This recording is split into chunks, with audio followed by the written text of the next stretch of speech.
اعوذ باللہ من الشیطان الرجیم بسم اللہ الرحمن الرحیم شہر رمضان الذی انزل فیہ القرآن ھدی للناس وبینات من الھدی والفرقان صدق اللہ العلی العظیم اللہم صلی علی محمد وآل محمد وعجل فرجہم۔ ناظرین کرام، آپ دیکھ رہے ہیں سچ ٹی وی کا پروگرام نور قرآن اور میں ہوں سید اسد عباس۔ ناظرین کرام، ہم نے اپنے ایک گزشتہ پروگرام کے اندر بات کی کہ قرآن کریم کا ترجمہ پڑھنا، قرآن کریم کے آیات کے مابین باہمی ربط کو تلاش کرنا، قرآن کریم سے نکات زندگی اخذ کرنا، یہ کسی کے لیے بھی ممکن ہے۔ اس میں مسلمان ہونا یا غیر مسلم ہونا اس کی کوئی تخصیص نہیں ہے۔ تمام انسان جو بھی عربی جانتا ہے یا عربی اگر نہیں بھی جانتا ہے، کسی بھی زبان کو جانتا ہے، جو کہ آج قرآن کریم کے ہر زبان میں تراجم جو ہیں وہ موجود ہیں۔ انگلش زبان ہو، فارسی زبان ہو، برازیلین زبان ہو، بنگالی زبان ہو، سندھی زبان ہو، یعنی کوئی بھی زبان ہو، اس کے اندر قرآن کے تراجم موجود ہیں، اور الفاظ کے معنی کو سمجھنا جو ہے یہ مشکل نہیں رہا۔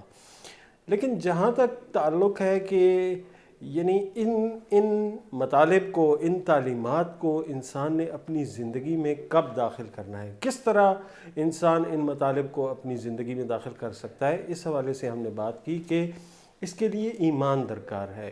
جب تک آپ کا خداوند کریم رسالت مآب صلی اللہ علیہ وآلہ وسلم اور قرآن کی تعلیمات پر ایمان نہیں ہوگا، اس وقت تک ممکن نہیں ہے کہ آپ اس کی تعلیمات کو اپنی زندگیوں کا حصہ بنا سکیں۔ ہم یہ دیکھتے ہیں کہ یہاں سے ایک چیز ہمیں بڑی واضح ہوتی ہے کہ جب ہم دیکھتے ہیں کہ ہماری زندگیوں میں قرآن کریم کی تعلیمات اس طرح سے نافذ نہیں ہیں جس طرح سے ہونی چاہیے، تو ہمیں یہ سمجھنا چاہیے، ہمیں اس چیز کا ادراک کرنا چاہیے کہ ہماری زندگیوں میں ایمان کی کمی ہے، اور اس حوالے سے ہمیں خداوند کریم سے توسل کرنا چاہیے، خداوند کریم سے گزارش کرنی چاہیے، اس سے التجا کرنی چاہیے کہ وہ ہمارے دلوں کو نور ایمان سے منور کرے تاکہ ہم لوگ اس کی تعلیمات سے مستفید ہو سکے۔ قرآن کریم کی ایک آیت ہے کہ الذین آتیناہم الکتاب، وہ لوگ جنہیں ہم نے کتاب عطا کی، یتلونہ حق تلاوتہ، وہ اس طرح اس کی تلاوت کرتے ہیں جس طرح اس کی تلاوت کرنے کا حق ہے۔ اولئک یؤمنون بہ، یہ وہ لوگ ہیں جو اس پر ایمان رکھتے ہیں۔ یعنی یہاں پر ہمیں بتایا جا رہا ہے کہ تلاوت قرآن کریم کا حق یہ ہے کہ اس پر عمل کیا جائے، اور یعنی وہی لوگ اس کا حق ادا کر رہے ہیں جو اس پر عمل کرتے ہیں۔ ایک امام جعفر صادق علیہ السلام کی ایک حدیث ہے کہ من قرأ القرآن فہو غنی ولا فقر بعدہ، یعنی جس نے بھی قرآن کریم کی تلاوت کی وہ غنی ہو گیا اور اس کو کوئی فقر باقی نہ رہا۔ ایک حدیث ہے کہ اذا احب احدکم ان یحدث ربہ فلیقرأ القرآن، کہ اگر کوئی تم میں سے چاہے کہ قرآن اپنے رب کریم سے جو ہے وہ بات کرے، اگر اس سے بات کرنا چاہے تو اسے چاہیے کہ وہ قرآن کریم کی تلاوت کرے۔ رسول اکرم کی ایک بڑی، یعنی آپ کہہ سکتے ہیں کہ بڑی سخت حدیث ہے، جو یقیناً یعنی ہم بھی اس کے مصداق ہو سکتے ہیں۔ رسول اللہ فرماتے ہیں کہ اکثر منافقی امتی قراؤہا، یعنی میری امت کے اکثر منافق جو ہیں وہ قرآن کریم کے قاری ہیں۔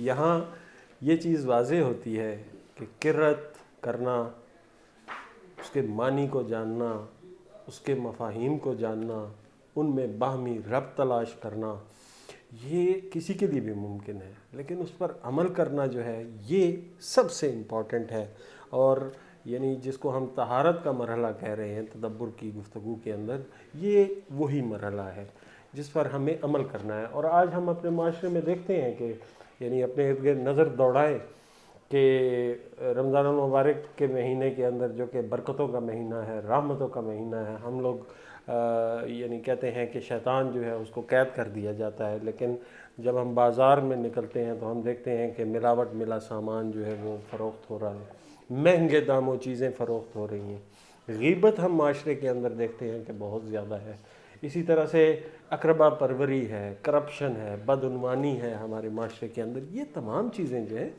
یہ کوئی یعنی ایسا معاشرہ انجام نہیں دے رہا جو قرآن پر ایمان نہ رکھتا ہو یا ظاہراً قرآن کو اللہ کی کتاب تسلیم نہ کرتا ہو. یہ وہ معاشرہ یہ سب کام انجام دے رہا ہے جو کہ رسالت مآب صلی اللہ علیہ وآلہ وسلم کی نبوت پہ بھی ایمان رکھتا ہے، جو کلمہ توحید بھی پڑھتا ہے، جو قرآن کریم کی تعلیمات پر بھی ایمان رکھنے کا دعویٰ کرتا ہے. لیکن جس طرح کہ رسول اکرم صلی اللہ علیہ وآلہ وسلم نے فرمایا کہ میری امت کے اکثر منافق قاری قرآن ہوں گے، یعنی قرآن کو پڑھنے والے ہوں گے. لہٰذا ہمیں رسول اللہ کی اس حدیث کے تناظر میں اپنا جائزہ لینا چاہیے، خود کو دیکھنا چاہیے کہ آیا ہم تو ایسے قاری نہیں ہیں جو کہ منافقین میں شمار ہوں.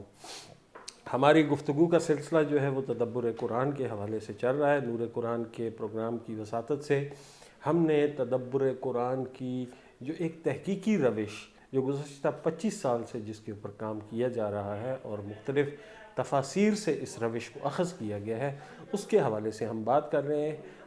ہماری بڑی خوش قسمتی ہے کہ ہمارے مابین ڈاکٹر علی عباس نقوی صاحب موجود ہیں، جنہوں نے قرآنیات کے شعبے میں پی ایچ ڈی کی ہے اور تہران یونیورسٹی سے انہوں نے نہ صرف یہ کہ قرآنیات پر کام کیا بلکہ قم کے فاضل بھی ہیں، اور گزشتہ 15 برس سے تقریباً پاکستان کے اندر قرآنی خدمات جو ہے وہ سر انجام دے رہے ہیں. اس حوالے سے سلیبس کی تیاری، کانفرنسز کا انعقاد، ورکشاپس کا انعقاد، یہ مسلسل ایک تگ و دو ہے جو ان کی جاری و ساری ہے. ڈاکٹر صاحب بہت شکریہ آپ کی تشریف آوری کا. ڈاکٹر صاحب جس طرح سے ہم بات کر رہے ہیں کہ رسالت مآب صلی اللہ علیہ وآلہ وسلم کی میں نے حدیث کا حوالہ دیا جس میں رسول اللہ نے فرمایا کہ اکثر منافقی امتی قراءھا، یعنی میری امت کے اکثر منافق جو ہے وہ قاری قرآن ہوں گے. یہ حدیث جو ہے یہ واضح طور پر اس چیز کی نشاندہی کر رہی ہے کہ ہم پڑھتے تو ہیں قرآن کریم کو، لیکن قرآن کریم میں غور و فکر نہیں کرتے، اور نہ صرف یہ کہ غور و فکر نہیں کرتے بلکہ اس کو اپنی زندگیوں میں ڈھالتے نہیں ہیں. یعنی یہ ہم معاشرے میں بھی اس چیز کو جو ہے بڑا واضح طور پر مشاہدہ کرتے ہیں. اس حوالے سے تدبر قرآن کی جو ہے اہمیت اور ضرورت اس کا اندازہ ہوتا ہے کہ کس قدر اس کی اہمیت اور ضرورت ہے. اور جس طرح سے آپ نے یعنی تدبر کے مختلف مراحل بیان کیے، اس میں بالخصوص یہ جو آخری مرحلہ آپ نے بیان کیا ہے، میں چاہوں گا کہ ہم نے چونکہ سورہ فلق کے حوالے سے بات کی ہے ان پروگراموں کے اندر، سورہ ناس کے حوالے سے بات کی، سورہ نصر کے حوالے سے بات کی، سورہ ضحیٰ کے حوالے سے گزشتہ پروگرام میں بات کی گئی، اسی طرح علم نشرہ کے اوپر جو ہے ہم نے مختلف جو تدبر کے مراحل ہیں اس کے اوپر تفصیلاً بات کی ہے. آج ہم کس سورہ پہ بات کرنے جا رہے ہیں، اور کچھ میں چاہوں گا کہ ہمارے جو نئے ناظرین ممکن ہے کہ کچھ ہوں، ان کے لیے آپ تھوڑا سا تدبر کو بیان بھی فرما دیں اور اس کی مختلف مراحل جو ہے اس کے حوالے سے بھی بات کر دیں. اعوذ باللہ من الشیطان الرجیم، بسم اللہ الرحمن الرحیم، وبہ نستعین، الہی انطقنی بالہدی والہمنی التقوی. اسی کے نام سے الرحمن الرحیم اور موت و حیات کا مالک ہے. اس سے پہلے کہ میں آپ کے سوال کا جواب دوں، میں بہت شکر گزار ہوں شاذ ٹی وی کے رفقاء کا، ذمہ دار افراد کا، کہ انہوں نے ماہ رمضان کی اس پربرکت ساعتوں میں نور قرآن کے پروگرام کو لے کر آئے تاکہ ناظرین کو تدبر قرآن اور تدبر کے مراحل اور قرآن کریم کے مقصد کو اور ہدف کو اپنی زندگی کا حصہ بنا سکیں. جی بڑا اہم آپ نے مقدمہ بیان کیا، آپ نے حق کی تلاوت کی بات کی، جی قرآن کے حوالے سے ایک روایت بیان کی. قاری قرآن، یاد رکھیں قاری قرآن وہی ہے جو قرآن کریم کو سمجھے اور پھر اپنی زندگیوں پہ عمل انجام. قاری اس کو کہتے ہیں. صحیح. یعنی قاری قرآن، جب قاری ایک بہت بڑا اعزاز ہے قاری کا، قرآن کا قاری ہونا، لیکن اس کی زندگیوں میں کوئی اس کا اثر نہ ہو تو یہ کیسے ہو سکتا ہے؟ قاری قرآن تو بہت بڑا اعزاز ہے. ہم طول تاریخ میں دیکھتے ہیں کہ قاری قرآن بڑا فخر کیا جاتا تھا، لیکن افسوس سے کہنا پڑتا ہے رفتہ رفتہ اس مقام کی اس کی عظمت کو آہستہ آہستہ ہم نے کم کر دیا.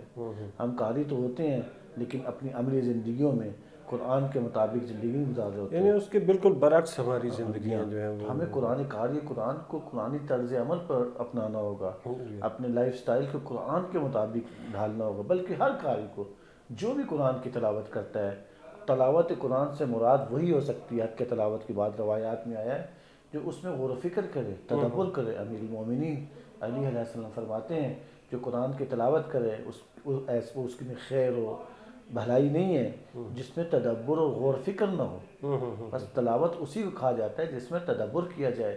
اور تدبر کا مطلب یہی ہے کہ تدبر کہتے ہیں کسی موضوع کی عاقبت پر توجہ دینے کو کہا جاتا ہے. اب قرآن میں تدبر سے مراد یہ ہے قرآن کریم میں جو انسانوں کی سعادت کی کتاب ہے، کتاب زندگی ہے، کتاب حیات ہے، ضابطۂ حیات ہے ہمارے لیے. تو اس میں جو تعلیمات موجود ہیں، اس میں جو اصول زندگی بیان کیے گئے ہیں، اس کو ہم غور سے سمجھیں، اس کی شناخت حاصل کریں اور پھر تفکر اور تعقل کے ذریعے سے اپنی زندگیوں میں پاکیزگی اور طہارت لے کر آئیں. یہ 4 مراحل ہیں تدبر قرآن کریم کے. آج ہم انشاءاللہ تعالیٰ سورہ زلزال کے مہمان بنیں گے انشاءاللہ تعالیٰ. درست ہے. اچھا ڈاکٹر صاحب یہ جو میں جاننا چاہوں گا کہ یہ جو آپ نے سلیبس تیار کیا ہوا ہے، میں چاہوں گا کہ وہ کتاب آپ دکھائیں بھی ناظرین کو جو بڑا اہم ہے. تدبر کے حوالے سے آپ نے ہم نے گزشتہ پہلے میں کرتا تھا اس کا تعارف کرنے سے پہلے ہم نے جو آج سے 15 سال پہلے فہم قرآن پر کام کیا تھا. قرآن کو سمجھنے کے لیے ایسا نصاب لے کر آئے تھے جو 3 جلدوں پر مشتمل ہے. اور یہ قرآن کا نصاب جو ہے الفاظ کی بنیاد پر ہے. قرآن کریم میں یوں 78,000 الفاظ ہیں، لیکن یہ نصاب ان الفاظ کی بنیاد پر ہے جو 1200 ہیں، جو زیادہ تکرار ہوئے ہیں، اور کچھ مانوس ہیں، کچھ نئے الفاظ ہیں. اور یوں 48 درس کا مجموعہ ہے، تو 72 گھنٹوں میں ہم قرآن کے 86% جو اس کے معنی سمجھ سکتے ہیں.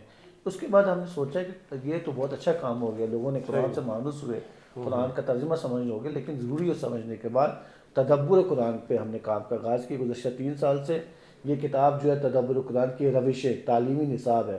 چند جلدیں اور بھی اس کے بعد ہیں. اس میں پہلا حصہ مقدمات تدبر قرآن ہے کہ ہم نے بتایا اس میں تدبر کسے کہتے ہیں، اس کے مراحل کیا ہیں، تدبر کی اہمیت کیا، اس کے اصول کے 3-4 درس اس پر ہیں. باقی اگلے درس جو ہیں ہم نے عملی مشق کی ہے. مثلا ہم نے جیسے کہ آج کے ان پروگراموں میں بھی ہم نے سورہ ناس پر، سورہ فلق پر، سورہ انشراح پہ، سورہ زحاف پہ ہم نے گفتگو کی. اور آج ہم سورہ زلزال پر عملی مشق کریں گے کیسے ان آیات میں تدبر کیا جاتا ہے. اچھا ڈاکٹر صاحب یہ مثلا اب ظاہر ہے کہ انسان کے رشد کے مختلف درجات ہیں. ایک عمر ہے کہ وہ بچہ ہے، اس وقت اس کے یعنی الفاظ کے معنی سمجھنے کی سطح اور ہے. ایک دفعہ وہ تھوڑا جوان ہو جاتا ہے، اس وقت اس کے الفاظ کے معنی سمجھنے کی اور سطح ہے. پھر یہ ہے کہ ادھیڑ عمر ہو جاتا ہے، اس کے تجربات میں اضافہ ہو جاتا ہے، قرآن کے معنی جو ہے اس وقت الگ طریقے سے سمجھے گا. تو آیا اس حوالے سے آپ لوگوں کا کوئی اس طرح کا سلیبس موجود ہے کہ مختلف سطح کے لوگوں کے لیے جو ہے وہ قرآن کی تعلیم؟ زندگی کے مختلف رشد کے ادوار ہیں. جی بالکل. مثال کے تو بچہ ہے، پھر وہ بچپنا ہے، اس کے بعد اسکول جاتا ہے، اس کے بعد پرائمری اسکول کے بعد ہائی اسکول جاتا ہے، پھر میڈل کرنے کے بعد کالج، اور اس کے بعد یونیورسٹی میں جاتا ہے. ہم نے اس تدبر کے نظام میں مکمل یعنی بچے کی پیدائش سے پہلے، بچے کی پیدائش اسکول سے پہلے کچھ 6-7 سال کا زمانہ جو بچہ گھر میں ہوتا ہے، اس کے بچہ اسکول چلے جاتا ہے، پھر وہ نوجوان ہے، تمام جو زندگی کے مراحل ہیں انسان کے، اس میں تدبر کا نظام ہم نے تعریف کیا ہوا ہے. پہلے مرحلے کو ہم مثلا نسل توحیدی کہتے ہیں، یعنی پیوند توحیدی. ایک فیملی، لڑکا لڑکی قرآن کے اصولوں کے مطابق ان کی زندگی گزرتی ہے. ازدواجی زندگی کے بعد اللہ تعالیٰ ان کو اولاد سے نعمت سے نوازتا ہے. وہ 1.5 سال کا عرصہ ہے، اس کو ہم کہتے ہیں نسل توحیدی. پھر ہم کہتے ہیں فہم قرآن کا نظام سے پہلے ہم کہتے ہیں وہ جو نسل توحیدی 6-7 سال بچہ اسکول میں جاتا ہے. پھر فہم قرآن ہے، پھر اس کو قرآن رہبر جوان کا نظام ہے. پھر اول الالباب کے نام سے ہم نے ایک نصاب، یعنی ہم نے کوشش کرنی ہے جو بچے یونیورسٹی تک چلے جائیں 40 سال تک مختلف شعبۂ زندگی سے تعلق رکھنے والے جب اس نظام تدبر کے نظام میں آ جاتے ہیں. پھر یونیورسٹی میں مختلف شعبے ہوتے ہیں، یعنی مختلف علوم ہیں. ہر علوم کے لیے بھی ہم قرآن کو سمجھنے کے روش کو بیان کیا ہے. جی ناظرین کرام، ہماری گفتگو کا سلسلہ جاری ہے. حاضرین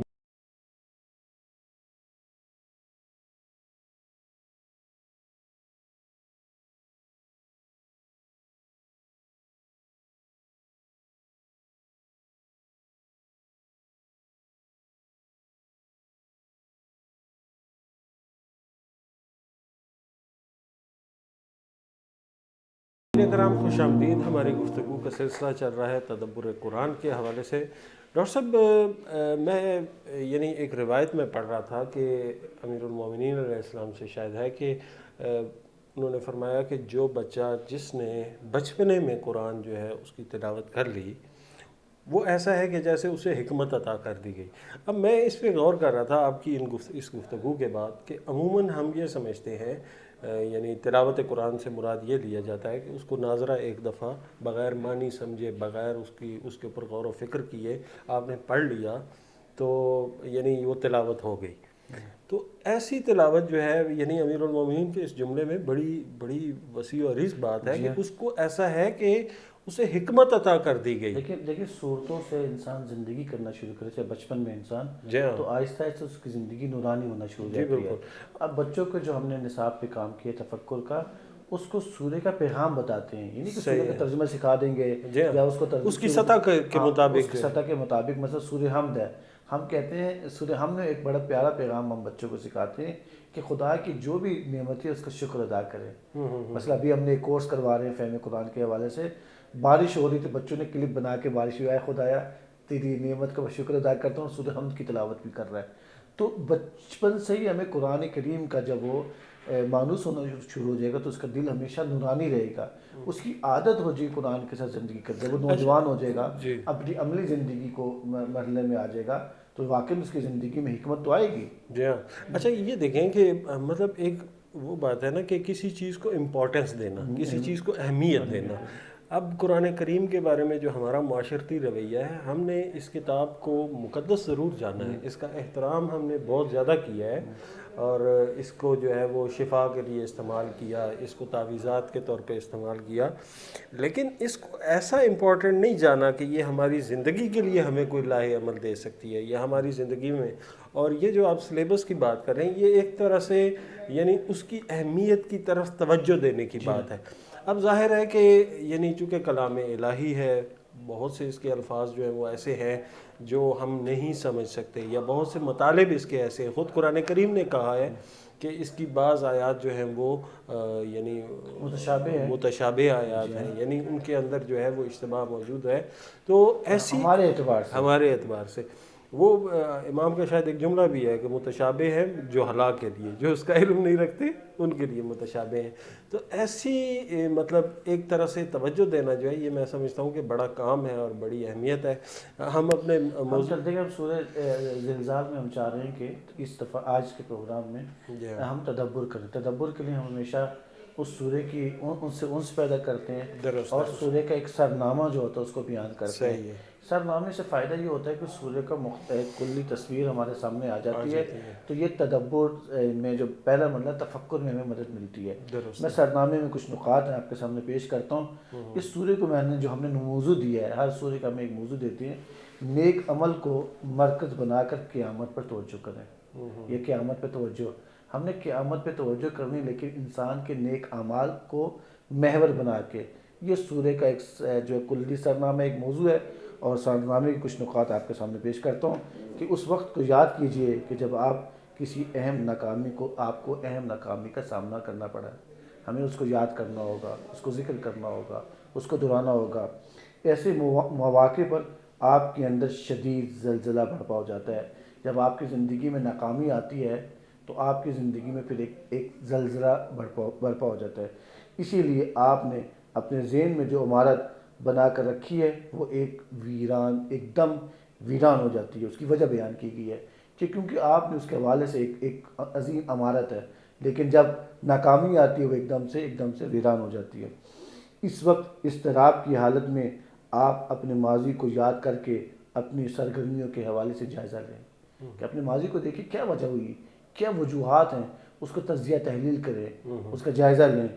کمیاں، قوتیں، طاقتیں، سستیاں، کامیابی کے اسباب اور علل اور اس کی راہ میں جو رکاوٹیں ہیں اس کو دیکھنا ہوگا۔ سب درہم برہم شکل میں آپ کے ذہن کے پردے میں آ جاتے ہیں، اور یہ ہر زلزلے کی خاصیت ہے۔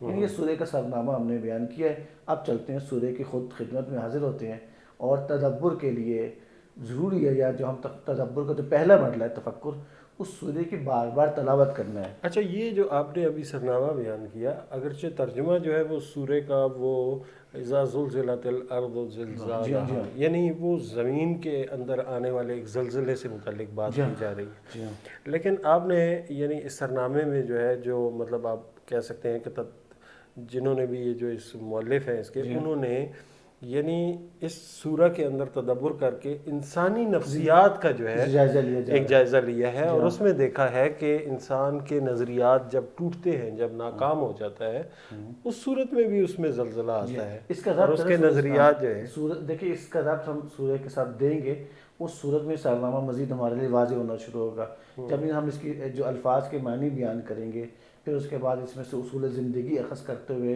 ہم سورہ کے غرض و مقصد تک پہنچیں گے تو بہت ساری چیزیں ہمارے لیے واضح ہونا شروع ہو جائیں گی۔ تو سورہ کا ہم تلاوت کرتے ہیں۔ سورہ کا آغاز ہوتا ہے بسم اللہ الرحمن الرحیم، بے نام خدائے رحمان و رحیم، یہاں سے آغاز ہو رہا ہے، اور وہ اس کا یہ پہلی آیت ہے اذا زلزلت الارض زلزالہا، جب زمین پر لرزے گا، زمین لرزی کتنا لرزنا اس کا ہوگا، وَأَخْرَجَتِ الْأَرْضُ وَأَخْرَجَتِ الْأَرْضُ أَثْقَالَهَا، اس زلزلے کی وجہ سے یہ جو ہے زمین اپنے بوجھ اور قیمتی چیزوں کو باہر نکال دے گی، اور انسان کیا کہے گا، وَقَالَ الْإِنسَانُ مَا لَهَا، زمین و زمان کا نظام دھرم برم ہو جائے گا، انسان کہے گا اسے کیا ہوا ہے۔ میں کوشش کروں ترجمہ ایک تصویر، ایک کلی شکل کی شکل میں آپ کے سامنے پیش کروں۔ دوبارہ سے میں عرض کرتا ہوں، اذا زلزلت الارض زلزالہا، جب زمین لرزے گی کتنا لرزنا ہوگا، واخرجت الارض اثقالہا، کہ اس زلزلے کی وجہ سے جو وہ زمین جو اپنی بوجھ کی وجہ سے جو اس کے اندر قیمتی چیزیں ہیں کو باہر نکال دے گی، وقال الانسان ما لہا، زمین و زمان جب کا نظام دھرم برم ہو جائے گا، انسان کہے گا کہ اسے کیا ہوا ہے، یومئذ تحدث اخبارہا، ایسی حالت میں، ایسے موقع پر زمین اپنی خبروں کو جو اسے پہلے وحی کی جا چکی، زمین کو وحی ہوئی ہے نا، جا چکی ہے، بیان کرنا شروع کر دے گی۔ یومئذ یصدر الناس اشتاتا لیروا اعمالہم، ایسے دن میں لوگ بکھر جائیں گے، یعنی جب زمین اگلے گی پھر زلزلہ آئے گا سب کچھ، ایسے دن میں لوگ بکھر جائیں گے یعنی باہر نکل آئیں گے، جو بٹ جائیں گے، اور جدا جدا گروہ گروہ کی شکل میں، گروہ گروہ کی صورت میں ایک دوسرے جدا ہو جائیں گے۔ کیوں ایسا ہوگا؟ تاکہ اس آیت میں ہے، آیت کا آخری حصہ ہے، تاکہ اپنے اعمال کو دیکھ سکے۔ زمین بھی جو ہے وہ خبروں پہنچانا شروع کر دے گی وہی کے ذریعے۔ فَمَن يَعْمِلْ مِثْقَالَ ذَرَّةٍ خَيْرًا يَرَهُ، بڑی معروف آیت ہے۔ وَمَن يَعْمِلْ مِثْقَالَ ذَرَّةٍ شَرًّا يَرَهُ، جس نے مسقال برابر بھی نیکی کی ہوگی اسے دیکھے گا، اور اسی طریقے سے جس نے مسقال برابر برائی کی ہوگی وہ اس کو دیکھے گا۔ یہ سورہ واقعے کا، سورہ زلزال کا آغاز ہے، اور ایک ایسے واقعے شروع ہوتا ہے کہ عمومی طور پہ اسے ہم قیامت سے تعبیر کرتے ہیں۔ یہ کلی تصویر ہم نے آپ کے ناظرین کے سامنے پیش کی ہے۔ اچھا ڈاکٹر صاحب، اس میں یعنی اگر اس سورہ کو دیکھا جائے اور اس سورہ کا مطالعہ کیا جائے، جس طرح سے ہم کہتے ہیں نا کہ قرآن کریم کے اندر متعدد چیزیں ہیں، یعنی اس کے اندر مسائل بھی موجود ہیں، اس کے اندر تاریخی باتیں بھی ہیں، یعنی انبیاء کے جو واقعات ہیں وہ بھی اس کے اندر درج ہوئے ہیں، اسی طرح اس کے اندر سائنسی یعنی چیزیں جو ہیں اس کے حوالے سے بھی بات کی گئی ہے، وہیں پر قرآن کریم میں غیبی خبریں جو ہیں اس کے حوالے سے بے پناہ بات کی گئی ہے، اور آنے والی جو واقعات ہیں ان کی پیشن گوئی کی گئی ہے۔ اگر اس سورہ کا ہم مطالعہ کرتے ہیں تو ہم یہ دیکھ رہے ہیں کہ بنیادی طور پر خداوند کریم چاہتا ہے کہ انسان جو ہے اس کو، وہ اس کتاب کے اوپر، اس کی حقانیت کے اوپر ایمان لے آئے، اور اس واقعے پر ایمان لے آئے جو کہ ہونے والا ہے، جو کہ کل ایک واقعہ جو ہے وہ وقوع پذیر ہونا ہے، اس کے اوپر انسان جو ہے وہ ایمان لے آئے، اور اس ایمان لانے سے جو ہے اس کے یعنی اس کی زندگی میں تبدیلی آئے، دیگر قرآن کی جو آیات جو کہ احکام سے متعلق ہیں، جو کہ معاشرتی زندگی سے متعلق ہیں، جو کہ دیگر تعلیمات پر مشتمل جو باتیں ہیں، اس کے حوالے سے جو ہے وہ انسان جو ہے وہ یعنی کرے۔ اور یعنی اس میں وہ امام جعفر صادق علیہ السلام کی شاید ایک روایت تھی کہ جان لو کہ کوئی شخص قرآن کے ہوتے ہوئے فقیر و محتاج نہیں ہو سکتا، وہ فرماتے ہیں، اور کوئی شخص قرآن کے بغیر غنی و بے نیاز نہیں ہو سکتا۔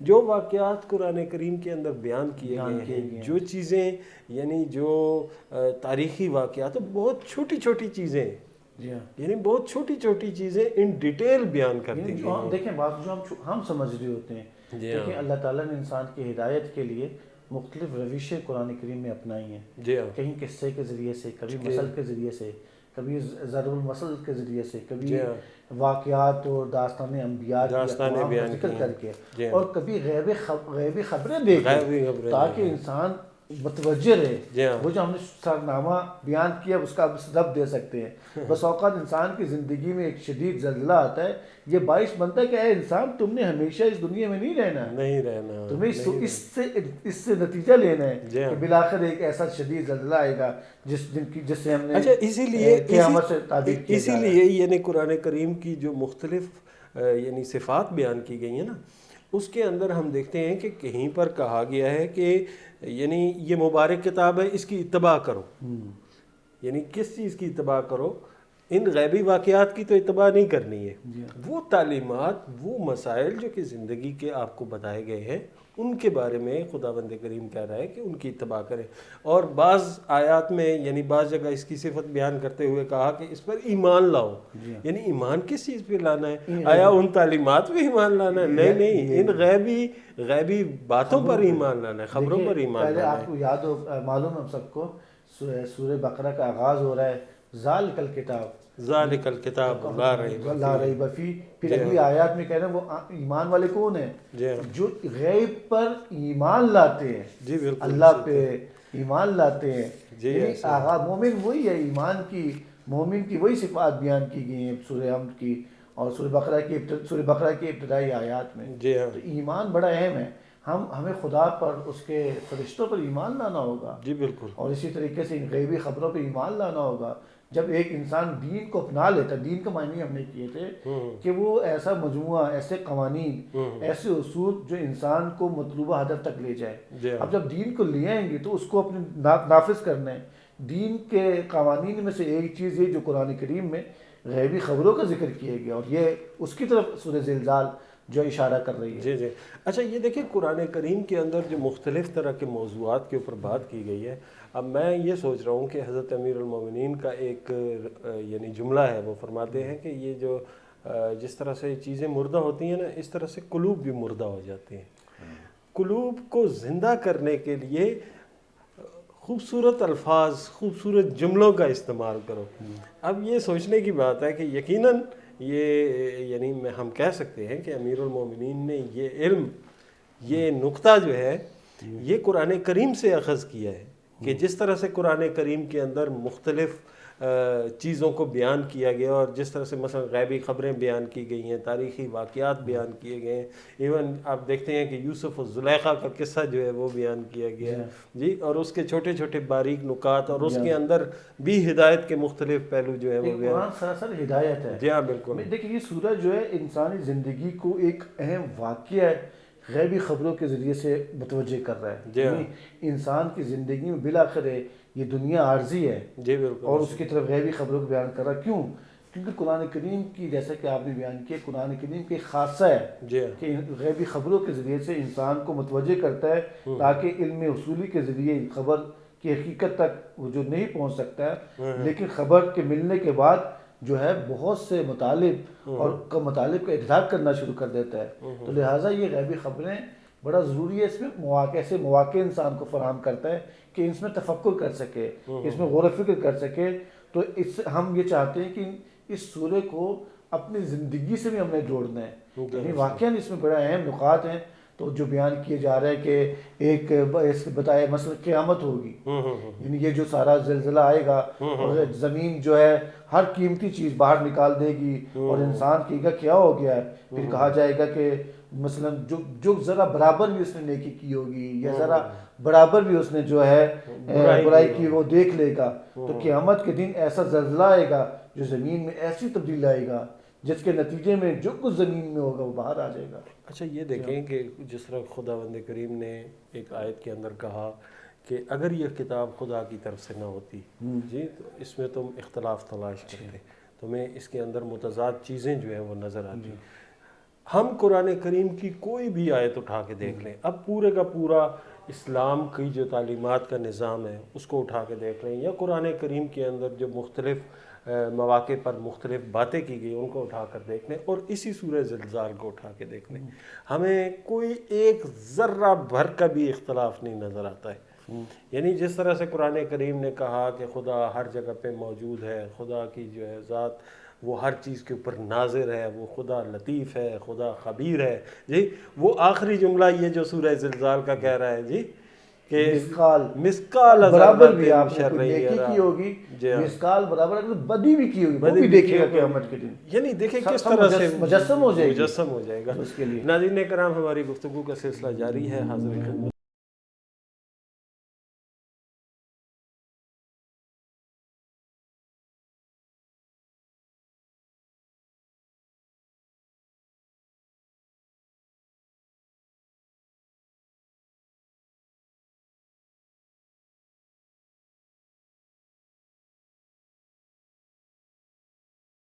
ناظرین کرام، خوش آمدید. ہماری گفتگو سورہ زلزال کے حوالے سے چل رہی ہے. یہ ایسی سورہ ہے جس کے اندر قیامت کی نشانیوں کے حوالے سے بتایا گیا ہے، اور یہ بتایا گیا ہے کہ اس یعنی زمین کی کیفیت جب قیامت آئے گی، جب زلزلہ آئے گا، یہ بنیادی طور پر تو زلزلے کی بات کی گئی ہے کہ ایسا شدید زلزلہ ہوگا کہ زمین اپنے خزانوں کو اگل دے گی، اور یعنی انسان اس حد تک پریشان ہو جائیں گے کہ ہم دیکھتے ہیں اپنے معاشرے میں کہ جب زلزلے کی کیفیت ہوتی ہے تو بڑی ہماری پرسکون زندگیاں جو ہیں وہ ایک دفعہ تعطل کا شکار ہوتی ہیں، اور خوف و ہراس کا یہ عالم ہوتا ہے کہ لوگ رات کو سو نہیں سکتے. ابھی گزشتہ دنوں ایک زلزلہ ہم نے دیکھا کہ آیا اسلام آباد کے اندر اور مختلف ملک کے علاقوں کے اندر، جس کے اندر یعنی لوگ جو ہیں وہ بے چین ہو گئے. اور 2005 کا زلزلہ جو ہے وہ یقیناً ہم سب کو یاد ہے کہ جس کے اندر بہت سا جانی نقصان ہوا. ہمارا کشمیر میں ایک بڑی تعداد میں لوگ جو ہے وہ جاں بحق بھی ہوئے. تو اس سورہ کے اندر اسی یعنی کیفیت کو اب یہ دیکھیے کہ زلزلے کی کیفیت کو ہم لوگ سمجھتے ہیں. یہ اتنی بھی غیبی خبر نہیں ہے کہ اس کے بارے میں کہا جائے کہ یہ بہت زیادہ کوئی انہونی بات کی جا رہی ہے. زلزلے کی کیفیت کو ہر انسان سمجھتا ہے اور جانتا ہے کہ یہ کتنا خوف و ہراس کی کیفیت ہوتی ہے. اور اس سلسلے میں جو ہے وہ یعنی اسلام کی تاریخ، اس میں فقہ کے اندر جو ہے وہ نماز آیات کا بھی تذکرہ کیا گیا ہے. تو اس سورہ کے حوالے سے اس کے مشکل الفاظ، اس کے الفاظ کے مابین جو ربط ہے، جو یعنی تدبر کا پہلا مرحلہ ہے کہ سورہ میں تفکر کرنا، سورہ میں تعقل کرنا، اس حوالے سے میں چاہوں گا ڈاکٹر صاحب کہ ہمارے ناظرین کو آگاہ فرمائیں. کہ ہم نے بڑا ہمیشہ کوشش کی ہے کہ تفکر کے جو 4 مراحل ہیں، اور ہم نے پروگرام کے شروع میں بھی سورہ کی ایک منظر کشی کی اور ایک تصویر سامنے کھینچی، جس کو میں تھوڑا چند جملوں بیان کرنے کے بعد اس کے لغات کی طرف آتے ہیں کہ کہا گیا یہ جو سارا کیفیت بیان کی گئی ہے یہ ایک عمومی طور پہ قیامت کی طرف اشارہ، جس کی طرف آپ نے بات کی ہے کہ قیامت کے دن ایسا زلزلہ آئے گا جو زمین میں واقعی تبدیلی لے کر آ جائے گا. اور ہم ابھی بھی دیکھتے ہیں اپنی زندگیوں میں جب زلزلہ آتا ہے کیا کیفیات ہو جاتی ہیں، جس کے نتیجے میں جو کچھ زمین ہے وہ اس سورہ میں کہہ رہا ہے وہ زمین میں جو سب کچھ باہر آ جائے گا. اب وہ چیزیں گراں بہار چیزیں ہوں، وہ چیزیں جو معدن ہوں یا جو انسانوں کو دفنائے گئے ہیں زمین میں، وہ بھی سب زمین سے باہر آ جائیں گے اور یہ زمین سب کچھ باہر نکال دے گی. لوگ گھبرا رہے ہوں گے کیونکہ ان کو ایسی تبدیلیوں سے توقع نہیں تھی. ایک زلزلہ جو دنیاوی زلزلہ ہے، ایک جو قیامت کے دن زلزلہ آنا ہے، وہ بڑا اس کی طرف یہاں پہ اشارہ کیا جا رہا ہے. ایسی یہ بات وہ ہے جو فرق ہے. ایسی حالت میں زمین جو کچھ اس میں خبریں موجود ہیں، جو زمین میں گواہی دے گی اس دن، جو اس کو پہلے سے وہی کی گئی ہوگی زمین کو، ان کو کہنا شروع کر دے گی. زمین زبان کھول دے گی، زمین زبان کھول دے گی. جو اس سے پہلے کہا گیا ہے یعنی وہی کی گئی ہے اس کو کہنا شروع کریں گے. اس موقع پر کیا ہوگا سورہ میں کہا جا رہا ہے، اس موقع پر ہم سب انسانوں کو دیکھیں گے قبروں سے باہر نکل آئیں گے. جو کچھ دفنائے گئے ہیں باہر نکل آئیں گے، مگر بکھرے بکھرے گروہ کی شکل میں. کوئی کس سمت بھاگ رہا ہوگا اور کوئی کس سمت بھاگ رہا ہوگا. اور یہ سب کچھ جو ہم نے اعمال اپنی زندگی میں جو ہم دیکھے ہیں وہ اس کو دیکھے گا. اچھا وہ چھوٹا سا چھوٹا عمل بھی انسان نے انجام دیا اس کو دیکھے گا. یعنی یہ زلزلہ وہ یہ تبدیلی ہے، یہ جو تبدیلی ہے یہ سب کچھ کہاں ختم ہوگا؟ لوگوں کے اعمال دیکھنے پہ ختم ہوگا. یعنی یہ جو تبدیلی ہے اس وقت جا کے ختم ہوگی جب ہم اپنے اعمال کا نظارہ کر لیں ہوں گے اور لوگ ذرا برابر بھی اپنے اعمال کو دیکھیں گے، نہ صرف بڑے بڑے اعمال کو دیکھیں گے بلکہ چھوٹے سے چھوٹا عمل بھی، چاہے وہ نیکی کی شکل میں ہو چاہے برائی اور بدی کی شکل میں ہی اس کو دیکھیں گے. یہ ابتدائی مطالعہ ہے سورہ کا. ہمیشہ جب آپ سورہ سے انس پیدا کرتے ہیں، سوروں کے درمیان ارتباط کرتے ہوئے ایک پیراگراف کی شکل میں ایک ابتدائی مطالعہ کر سکتے ہیں. یہ ابتدائی مطالعہ ہمیں تفکر میں مدد کرتا ہے.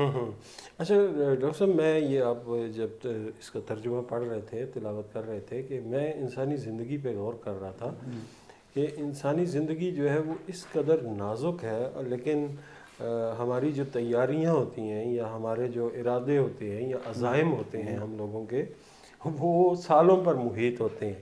لیکن یہ سیکنڈوں کا جو زلزلہ ہے، یہ سیکنڈز کی جو ایک جنبش ہے زمین کی اور اس کا تھر تھرانا جو ہے، یہ ہمیں کس طرح بے چین کر دیتا ہے اور کس طرح سے ہم لوگ جو ہیں وہ یعنی متحیر ہو جاتے ہیں. اور یہ جو زلزلہ بیان کیا جا رہا ہے، یہ بتایا جا رہا ہے کہ یہ ایسا زلزلہ ہوگا جی کہ زمین اپنے خزائن کو اگل دے گی. ہم نے دیکھا کشمیر میں، یعنی مظفر آباد میں جس وقت زلزلہ آیا ہے، وہاں پر ایک پہاڑ تھا، مظفر آباد کے سینٹر میں ایک پہاڑ تھا. وہ پہاڑ جو ہے وہ سفید ہو گیا، یعنی وہ مکمل طور پر وہ پہاڑ جو ہے اس کے اندر سے سفیدی نمودار ہو گئی.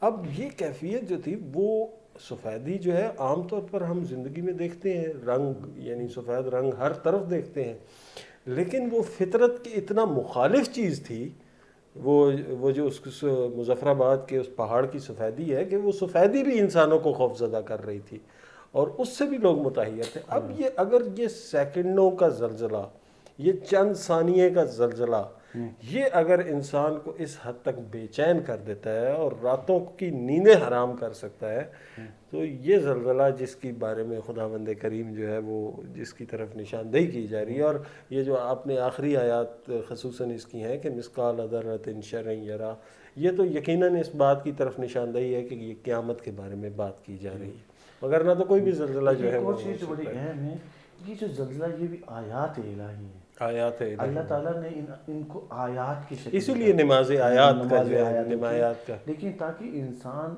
اس میں جو کوتاہیاں کمیاں انسان اپنی طرف متوجہ ہو جائے. جی جی، یعنی یہ جو ایسی آیات ہیں جو انسان کو اپنے بارے میں کمیاں نقائص جو اس سے انجام دیے دیکھ سکتا ہے، اس دوبارہ سے اس اتصال پیدا کر سکتا ہے. میں نے پہلے بھی آپ کو کہا تھا کہ بسا اوقات انسان میں شگاف ڈلتے ہیں، مشکلات آتی ہیں، جیسے سورہ فلق میں بتایا تھا کہ انسان کو فلک شناس ہونا چاہیے تاکہ وہ خیر شر سے خیر کی طرف سفر کرے یا خیر سے خیر تر کی طرف سفر کرے. یہ بھی زلزلہ کا آنا، یہ بھی انسان کی زندگی میں شگاف کا باعث بن سکتا ہے. جی بالکل، یہ اس کو فلک شناس ہونا چاہیے انسان، تاکہ اس زلزلے کو، جو دنیاوی زلزلہ ہے، تاکہ اخروی زلزلے کو سمجھنے میں اس کی مدد کرے. اچھا، یہ شگاف والی آپ نے بات کی، میں گزشتہ دنوں ایک انٹرویو دیکھ رہا تھا ایک شخص کا جو کہ برطانیہ میں رہائش پذیر ہے. ان کی بیٹی جو ہے کسی بیماری کی وجہ سے اس کا انتقال ہو گیا. وہ بتاتے ہیں کہ میں بیٹی کے یعنی بیماری کے دور میں، یہ بیماری سے پہلے جو ہے، میں اس طرح سے خدا کی طرف اور اپنے مقصد حیات کی طرف اتنا متوجہ نہیں تھا، لیکن یہ بیٹی کا جو انتقال ہے، اس نے مجھے مقصد حیات کی طرف اور خدا کی طرف متوجہ کیا. آج وہ شخصیت جو ہے وہ پاکستان بھر میں بہت سے خیراتی کام کر رہے ہیں، بہت سے یعنی نیکی کے کام کر رہے ہیں. تو یہ اس کی زندگی میں وہ فلک پیدا ہوا. اب ہمیں نہیں معلوم ہے کہ یہ جو زلزلے آتے ہیں یا مختلف آفات آ رہی ہوتی ہیں، ناگہانی آفات، اس کی وجہ سے ظاہراً تو ہم دیکھ رہے ہوتے ہیں کہ وہ بڑا نقصان ہو گیا، لیکن ہزاروں لاکھوں لوگ نہیں کرتے، اس میں تجزیہ تحلیل نہیں کرتے، اس کے بارے میں اپنی زندگی سے ضبط نہیں دیتے. اللہ تعالیٰ مثلا مختلف مواقع پہ انسان کے درمیان میں یعنی شگاف ڈالتا رہتا ہے. جی بالکل. جیسے آپ نے لاہور، اسلام آباد سے لاہور کا سفر کرنا ہے، موٹر وے پہ جانا ہے، مختلف وہاں پہ بورڈ، سائن بورڈ سے اگر آپ متوجہ نہیں رہیں گے، یہ علامات کی قیمت آپ کو بتائیں، مثلا اب آپ ایسے مثلا ایک موڑ خطرناک آ رہی ہے، اب آپ گاڑی کو آہستہ کر لیں. جی ہاں بالکل، علامات ہیں. علامات انسان کی زندگی میں بہت ساری علامات ہیں، ان میں سے ایک یہ دنیاوی زلزلہ ہے. یعنی یہ انسان کے لیے شگاف کا باعث بننا چاہیے، لیکن ہم پھر زلزلہ آیا اور پھر بھول گئے، اور پھر ویسے جو پہلی زندگی تھی زلزلے کے سے پہلے اور زلزلے کے بعد وہی زندگی ہے. اس شگاف کا ہونا یہ چاہیے تھا. پہلا شگاف اسی کو کہتے ہیں, فلک اسی کو کہتے ہیں, پہلی حالت دوسری حالت سے فرق کرے. ہماری زندگی میں جو اللہ تعالیٰ شگاف ڈالتا ہے, یہ آیات یہ نشانیاں آتی ہیں تاکہ اس کو اب تجزیہ تحلیل کر کے اپنی زندگی کا جو مقصد جو راستہ ہے, یعنی اللہ تعالیٰ نے ایک راستہ مشخص کیا ہے جی بالکل, جو صراط مستقیم ہے, اس کی طرف ہم نے بڑھنا ہے. یہ جو زلزلے آتے ہیں, یہ جو انسان کی زندگی میں نشیب و فراز آتے ہیں, یہ انسان کے شگاف کا باعث بنتا ہے. لیکن یہ جو زلزلہ ہے یہ بڑا ایک مخفی زلزلہ ہے, اس کا وقت نہیں معلوم کب ہے. یہ قیامت کے بارے میں ہمیں کسی کو علم نہیں ہے. تمام انسانیت کو عطا, انبیاء کو بھی اس قیامت کا علم صرف اللہ تعالیٰ کی ذات کو ہے. تو یہاں پہ اللہ نے اس سورہ زلزال یا دیگر صورتوں کی میں انسان کو متوجہ کیا ہے کہ بالآخر یہ دنیا عارضی ہے. جو کچھ آپ نے اس دنیا میں حاصل کیا ہے جس لیے وہی آپ کو وہاں ملے گا اس کا, یعنی جو کہ مثقال ذرہ برابر بھی وہ انسان اس کو دیکھے گا. اچھا, انسان کی جو ایک بہت بڑی مشکل ہے اور سب انسان تقریباً اس سے گزرتے ہیں, کہ انسان بہت زیادہ غافل ہے, یعنی غفلت کا مظاہرہ کرتا ہے. جب مشکل درپیش ہوتی ہے تو اس وقت خدا سے متمسک, اور قرآن کی بہت سی ایسی آیات ہیں جس کے اندر یہ تذکرہ کیا گیا ہے کہ جب تجھے مشکل پڑتی ہے تو خدا کے سامنے التجا کرتا ہے, اور جب تیری وہ مشکل جو ہے وہ ہٹ جاتی ہے تو جو ہے وہ پھر سے اپنی پرانی روش کے اوپر جو ہے وہ واپس چلا جاتا ہے. امیر المومنین نے بڑی خوبصورت بات اس حوالے سے کی کہ انسان کی غفلت کو بیان کرتے ہوئے کہ انسان جو ہے وہ ان کی مثال ایسے ہے جیسے بھیڑوں کا ایک گروہ ہے, غول ہے ایک بھیڑوں کا, اور جس پہ اچانک سے بھیڑیا حملہ کرتا ہے. یہ جو بھیڑوں کا جو گروہ ہے یا غول ہے, یہ چر رہا ہے, یعنی اپنی زندگی میں مست ہے, کھانے پینے میں, اپنی زندگی کے دیگر امور کے اندر مست ہے. اچانک بھیڑیا حملہ کرتا ہے اور ان میں سے ایک بھیڑ کو اٹھا کے لے جاتا ہے. جی ہاں, یعنی اس وقت امیر المومنین کہتے ہیں کہ چند لمحے کے لیے وہ سب بھیڑیں جو ہیں وہ ارد گرد دیکھتی ہیں, یعنی اپنی حقیقت اور اپنی حیثیت جو ہے اس کا اندازہ ہوتا ہے ان کو, اور پھر ان چند لمحوں کے بعد دوبارہ سے اپنی اس زندگی میں مشغول ہو جاتی ہیں. خداوند کریم جو ہے ان آیات کے ذریعے, ان نشانیوں کے ذریعے انسان کو متوجہ کرنا چاہتا ہے کہ آپ کو ہمیشہ اپنی عاقبت پر دیکھیں یہ ساری علامتیں, یہ ساری نشانیاں جیسے ہم نے پہلے پروگرام میں کہا ہے, اور سورہ فلک میں اس پہ ہم نے بات کر رہے تھے, کیونکہ سورہ زلزال کا بھی ایک آیت ہے اور علامت ہے. تو سورہ فلک ہی انسان کی زندگی میں باعث بن سکتا ہے. سورہ فلک جو اس میں سورہ زلزال ایک فلک کا باعث بن سکتا ہے. تو یہاں پہ میں ایک بات بیان کرنا چاہ رہا ہوں کہ انسان کو جب یہ زلزلے آتے ہیں, انسان کو ان زلزلے سے اپنی عاقبت کی طرف توجہ کرنی چاہیے. تدبر کسے کہتے ہیں؟ کسی موضوع کی عاقبت توجہ کرنا. اب یہاں پہ موضوع کیا ہے؟ مثلا زلزلہ ہے. اب اس کی جو عاقبت ہے زمین کو ویران کر دیتی ہے, زمین تباہ ہو جائے گی, اور زمین میں جو کچھ گراں بہار چیزیں ہوں گی وہ باہر نکل آئیں گی, اور انسان پھر جو انسان بھی مردہ جو اس کو دفنایا گیا ہے وہ بھی باہر آئے گا. پھر وہ مشاہدہ کرے گا اور گروہ در گروہ ایک دوسرے کو مشاہدہ کرنا شروع کر دے گا. تو یہاں بہت ضروری ہے انسان کو ان صورتوں سے اپنی عاقبت کے حوالے سے, اپنے انجام کے حوالے سے سوچیں, توجہ کریں. اچھا ڈاکٹر صاحب, اس کے جو مشکل الفاظ بیان کیے گئے ہیں سورہ کے اندر, مثلا اذا زلزلت الارض, ارض جو ہے وہ تو زمین کے بارے میں, وہ میں چاہوں گا کہ ناظرین اس میں چند بنیادی الفاظ ہیں. بنیادی الفاظ کو ہم بیان کرتے ہیں اور پھر اس کے درمیان جو ایک ارتباط ہے, ربط لفظوں کو بیان کرتے ہیں, ہم تفکر کرتے ہیں, کچھ جملے اور کچھ نقاط اور پیغامات عرض کیا کرتے ہیں. ارض یعنی وہی زمین ہے, آسمان کے مقابلے میں ارض کا لفظ استعمال ہوتا ہے, اور ایسی جگہ پہ جہاں پہ انسان زندگی کرتا ہے. زمین ایک زندگی کرنے والی جگہ ہوتی ہے. ایک اور لفظ جو ہم نے سمجھنا ہے وہ اذا زلزلت الارض زلزالہا. زلزلہ تو ہمیں معلوم ہے, اس کی وضاحت ہم نے کر دی ہے, لیکن واخرجت الارض اثقالہا, ثقل یہ بنیادی لفظ ہے, یعنی یہ مفہوم سنگینی کے معاملے کے معنی میں ہے, سنگین ہونا, اور سبکی کے مد مقابل ہوتا ہے, یعنی ہر بھاری یا گراں چیز کو بھی ثقل یا کہہ سکتے ہیں. اس کے معنی صرف بھاری چیز نہیں ہو سکتی بلکہ قرآن کریم میں ہر وہ چیز جو پیمائش کے قابل ہو, جو قیمتی ہو, باارزش ہو, یا اس کو کہا جاتا ہے. اب زمین کے اندر کچھ گراں بہار حقائق موجود ہیں زمین کے اندر جو زلزلے کے ذریعے سے باہر آ جائیں گے. کیا مطلب؟